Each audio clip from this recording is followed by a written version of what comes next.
Hi friends, எல்லாருக்கும் வணக்கம். எல்லாரும் எப்படி இருக்கீங்க? ரொம்பவுமே நல்லா இருப்பீங்கன்னு சொல்லிட்டு நினைக்கிறேன். நாங்களுமே இங்கே ரொம்பவுமே சூப்பராக இருக்கோம். இது ஒரு திங்கள், அதுக்கப்புறம் செவ்வாய்க்கிழமை எடுத்த 2 நாள் எடுத்த வீடியோ தான். வீடியோ ஃபுல்லாக பாருங்கள், உங்களுக்கு யூஸ்ஃபுல்லாக இருக்கும்னு சொல்லிட்டு நினைக்கிறேன்.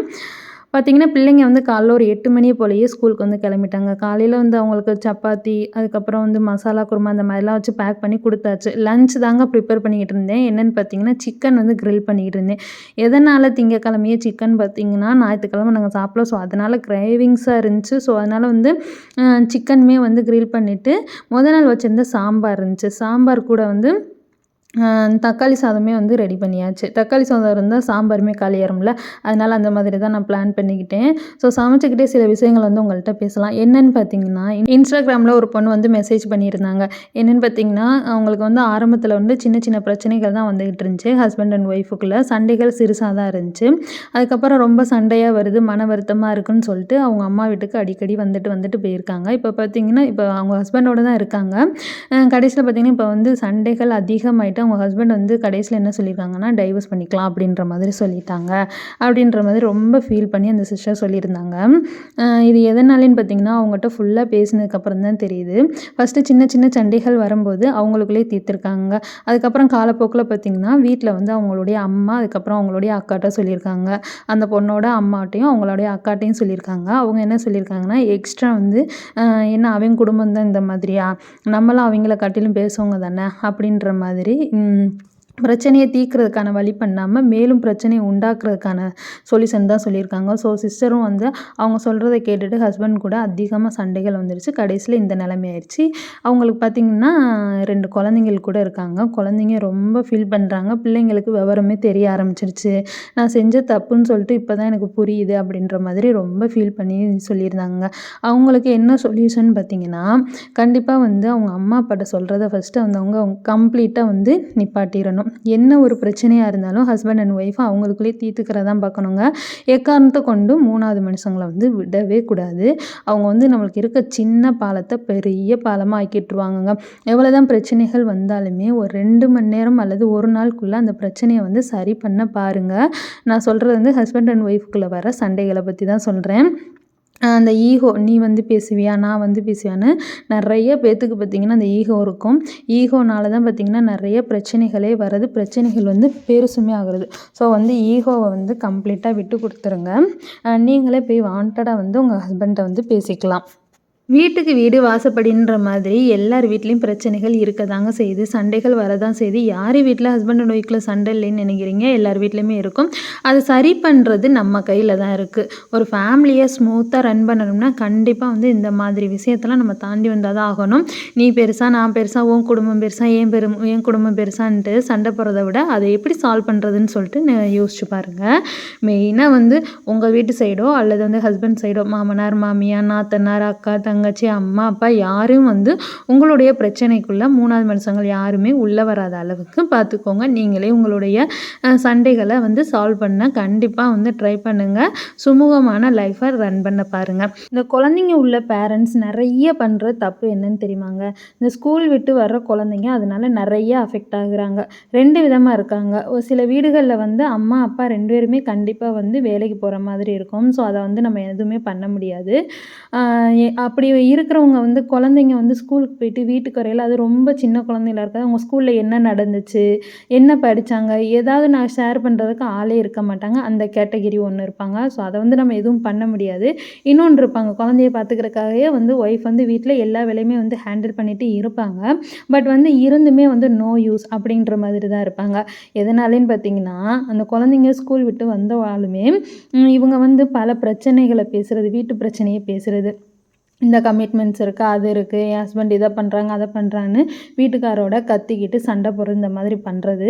இதை பார்க்குற குழந்த அது ஸ்கூலில் நடந்த விஷயத்த வந்து என்ன சொல்லும், அப்படியே அது மறந்து மனசுக்குள்ளேயே வச்சுக்கிறோம். என்ன தன்னை சுற்றி நடந்தாலுமே வந்து ஷேர் பண்ணவே பண்ணாது. அம்மாட்டையோ அப்பாட்டையோ வந்து ஷேர் பண்ணாது. ஏன்னா அவங்க பிரச்சனையே வந்து பெருசாக இருக்கையில் அந்த குழந்தைக்கு மனசில் பட்டதை எப்படிங்க வெளியில் பேசும். ஸோ குழந்தைங்கள்லாம் கண்டிப்பாக இருந்தாங்கன்னா, சின்ன சின்ன குழந்தைங்கள்லாம் இருந்தாங்கன்னா கண்டிப்பாக வந்து ஹஸ்பண்ட் அண்ட் ஒய்ஃபுக்குள்ளே வர சண்டையை அப்படியே வந்து டோட்டலாக அவாய்ட் பண்ணிடுங்க. அப்படியே வந்தாலுமே பேசி வந்து தீர்த்துக்கிறணும். அவ்வளோதான். குழந்தைங்க ஸ்கூல் விட்டு வீட்டுக்கு வரக்குள்ளேயே 2 பேருமே ஹாப்பியாக இருங்க. இந்த குழந்தைங்க வந்து பார்த்திங்கன்னா என்னதான் நம்ம ஸ்கூலு படிப்பு அப்படின்னு சொல்லி நல்ல விஷயங்கள சொல்லி கொடுத்தாலுமே சரி, முக்கால்வாசி வந்து பார்த்திங்கன்னா நம்மளை பார்த்து தாங்க எல்லா பழக்க வழக்கங்களையுமே வந்து பழகுங்க.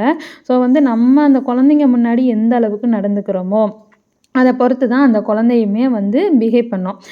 இப்போ பார்த்திங்கன்னா நிறைய வீடுகளில் பார்த்திங்கன்னா ஹஸ்பண்ட் வந்து எப்போ பார்த்தாலும் வந்து அந்த ஒய்ஃபை வந்து ஏதாவது மரியாதை இல்லாமல் பேசுகிறது, நக்கலாக பேசுகிறது, தாழ்வு மனப்பான்மையோடையே அவங்கள வந்து நடத்துறது.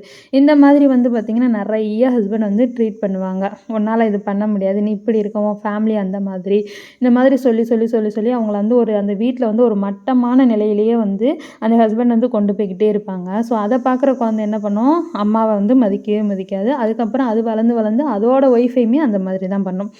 என்னன்னு பார்த்தீங்கன்னா எல்லாம் சமைச்சு கிரில் சிக்கனு, டொமேட்டோ ரைஸ், அதுக்கப்புறம் சாம்பார் சாதம்லாம் சாப்பிட்டுட்டு சாயந்தரமாக பார்த்திங்கன்னா உளுந்த வடை சுட்டுட்டு குலோப்ஜாம் தாங்க பண்ணிக்கிட்டு இருந்தேன். எதனாலன்னு பார்த்தீங்கன்னா ஹஸ்பண்ட் என் பையனோட ஃப்ரெண்டை பார்க்க தான் போயிருந்தோம். அவங்க வந்து இந்தியன் பீப்புள் தான், பட் நம்ம ஸ்டேட் கிடையாது, அதர் ஸ்டேட்டு.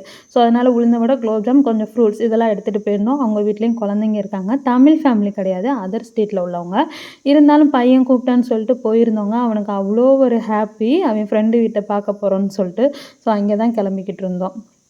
ஸோ நம்ம பேசின டாபிக் பார்த்திங்கன்னா குழந்தைங்க முன்னாடி வந்து உங்களுடைய ஒய்ஃபாக இருந்தாலும் சரி அல்லது ஹஸ்பண்டாக இருந்தாலும் சரிங்க, ரொம்ப கீழ்த்தரமான நிலைமைக்கு நடத்தக்கூடாது. அவங்களையும் ரெஸ்பெக்ட்ஃபுல்லாக மரியாதையாக நடத்துங்க. அதை பார்த்து தான் உங்கள் பிள்ளைங்களுமே வந்து பழகுங்க. குழந்தைங்க முன்னாடி சண்டைகள் போடாதீங்க, அதிகமாக கத்தி பேசாதீங்க, நல்ல பழக்க வழக்கங்களை சொல்லிக் கொடுங்க. குழந்தைங்களும் நல்ல முறையில் வளர்ந்து வருவாங்கங்க. எல்லா பிள்ளைகளுமே வந்து கண்டிப்பாக அவங்க பேரண்ட்ஸை பார்த்து அவங்க என்ன செய்கிறாங்களோ அதை பார்த்து தான் கண்டிப்பாக வந்து பழகுவாங்க. அதுக்கப்புறம் இன்னொரு கமெண்ட்டுமே வந்திருந்ததுங்க.